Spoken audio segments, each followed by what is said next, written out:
Hello everyone, কেমন আছো সবাই? আমি চৈতালি আর আমি থাকি বাঁকুড়াতে। তো তোমরা কোন জায়গা থেকে আমার ভিডিওগুলো দেখছো প্লিজ একটা কমেন্ট করে জানাবে। সকাল সকাল আমি রান্না বান্না শুরু করে দিয়েছি। আর জানো তো এখন গরমটা এমন পড়েছে সে আর কি বলবো, কাজবাজ করতে একদমই মন চাইছে না, কিন্তু কাজ না করলে খাবো কি, এই কথা ভেবেই সকাল থেকে আমি কাজ শুরু করে দিয়েছি। আর আজ যেহেতু ছুটির দিন, তো আমার মেয়ে পড়াশোনা করেছে সকালবেলায়, আর আমি এই যে জলখাবার তৈরি করছি। আর আজকের জলখাবারটা একদম টেস্টি হতে চলেছে কিন্তু, তো ভিডিওটা না দেখলে জানতেই পারবে না যে আজকে জলখাবারে আমার কি রয়েছে।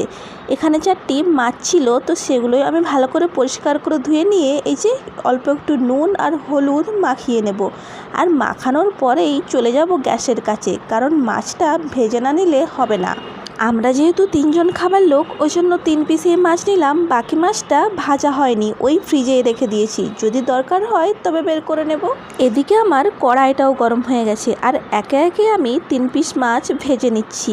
আর মাছটা আমি বেশ ভালো করেই ভাজবো। আজ সকালের মেনুতে রয়েছে জল ঢালা পান্তা ভাত, আর এই গরমের দিনে জল ঢালা পান্তা ভাত খেতে কিন্তু বেশ সুন্দর লাগে। আমার তো দেখেই জিভে জল চলে এলো।